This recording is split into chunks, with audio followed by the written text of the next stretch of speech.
जी के नाम पर उत्तर प्रदेश के किसान, मजदूर, नौजवान, हिंदू, मुसलमान, दलित, पिछड़े, सिख, ईसाई, बौद्ध, पारसी, जैन सभी धर्म और जात के लोगों को उत्साह था अखिलेश यादव जी को मुख्यमंत्री बनाना चाहते थे। जिस तरह की लहर चल रही थी उससे हम लोगों को विश्वास था कि समाजवादी पार्टी 300 से ज़्यादा सीटें जीतकर भारी बहुमत से उत्तर प्रदेश में सरकार अखिलेश यादव जी के नेतृत्व में बनाएगी। लेकिन नतीजा अप्रत्याशित रहा और आदरणीय अखिलेश यादव जी के सरकार ना बनाने का हम लोगों को बहुत दुख है। उसी तरह जौनपुर में भी हम लोगों को विश्वास था कि 9 की 9 विधानसभा सीटें हम लोग जीतेंगे।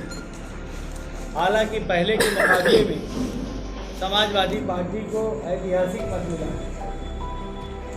लगभग 90,000 वोट समाजवादी पार्टी को सदर विधानसभा मिला है। और जो यादव और मुसलमान के साथ साथ सभी जाति और धर्म के लोगों का सम्मान, सहयोग और वोट आशीर्वाद हमें मिला है। मैं आपके माध्यम से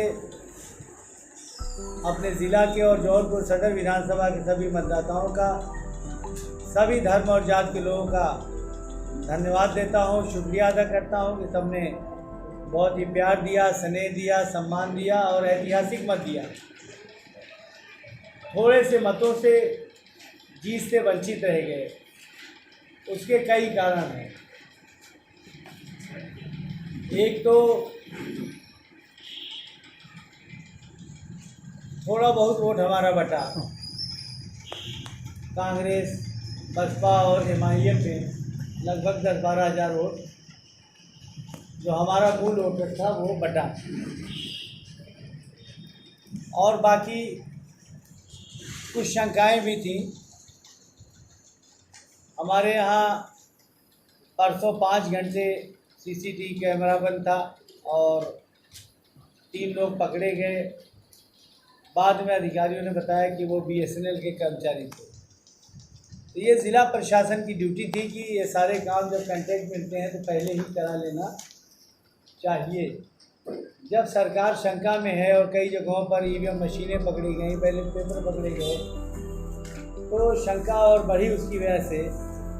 तो वो शंका आज भी कायम है कि मतदान में और मतगणना में कहीं न कहीं गड़बड़ी होती है।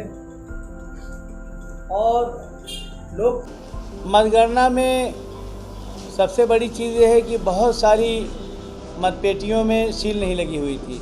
मैं समझता हूँ 50% से ज़्यादा मतपेटियों में सील नहीं थी। ऊपर से एक धागा लगा हुआ था जिससे शंका पैदा होती है कि कुछ गड़बड़ी हुई है। दूसरे बहुत सारी मशीनों के नंबर जो आरओ द्वारा हमें उपलब्ध कराए गए थे, हमने अपने मतगणना एजेंट्स को दिए थे, बहुत सारी मशीनों पे वो नंबर डिफ़र कर रहे थे।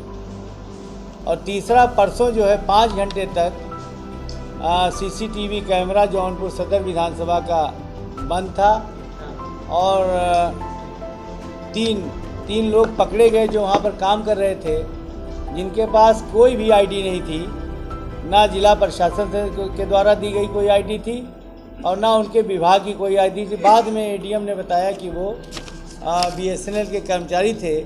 अगर कर्मचारी थे तो उनको आईडी जारी करनी चाहिए थी और ये सारे काम मतगणना से पहले हो जाने चाहिए थे, मतगणना पेटी के पहले, वहाँ रखे जाने के पहले ईवीएम मशीन के।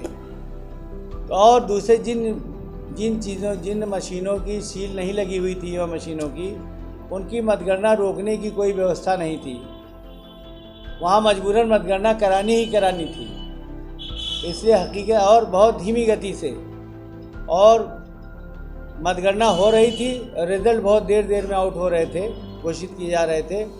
हमारे यहाँ 14 राउंड की मतगणना हो गई थी और फिर 4 राउंड तक घोषित किया, फिर धीरे धीरे किया गया, बहुत हल्ला किया गया, रोका गया, तब जाके 2-3 घंटा मतगणना रुकी रही और फिर किया गया। ये बहुत सारी चीज़ें शंकाएं जन्म लेती हैं कि मतगणना में कहीं कहीं गड़बड़ी होती है।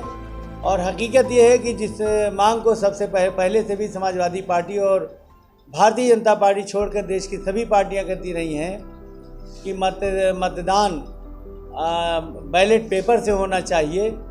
आज हम फिर मांग को दोहरा रहे हैं कि मतदान बैलेट पेपर से होना चाहिए। डेमोक्रेसी को कायम करने के लिए बहुत पैसा सरकार खर्च करती है, तो कहीं से भी मतदान में और मतगणना में शंका नहीं होनी चाहिए। ये लोकतंत्र की सेहत के लिए अच्छा नहीं है। मतगणना में क्या? हाँ, हम भारत निर्वाचन आयोग को शिकायत करेंगे, आंदोलन भी करेंगे और ज़रूरत पड़ने पर हम हाई कोर्ट भी जाएंगे। हम अपने राष्ट्रीय अध्यक्ष आदरणीय अखिलेश यादव जी का धन्यवाद देते हैं कि उन्होंने हमें टिकट दिया और जिस भरोसे से उन्होंने टिकट दिया था, हमने उसी भरोसे से मजबूती से चुनाव लड़ा और पूरी जिला समाजवादी पार्टी ने, विधानसभा समाजवादी पार्टी ने और सभी कार्यकर्ताओं ने हमारा साथ दिया।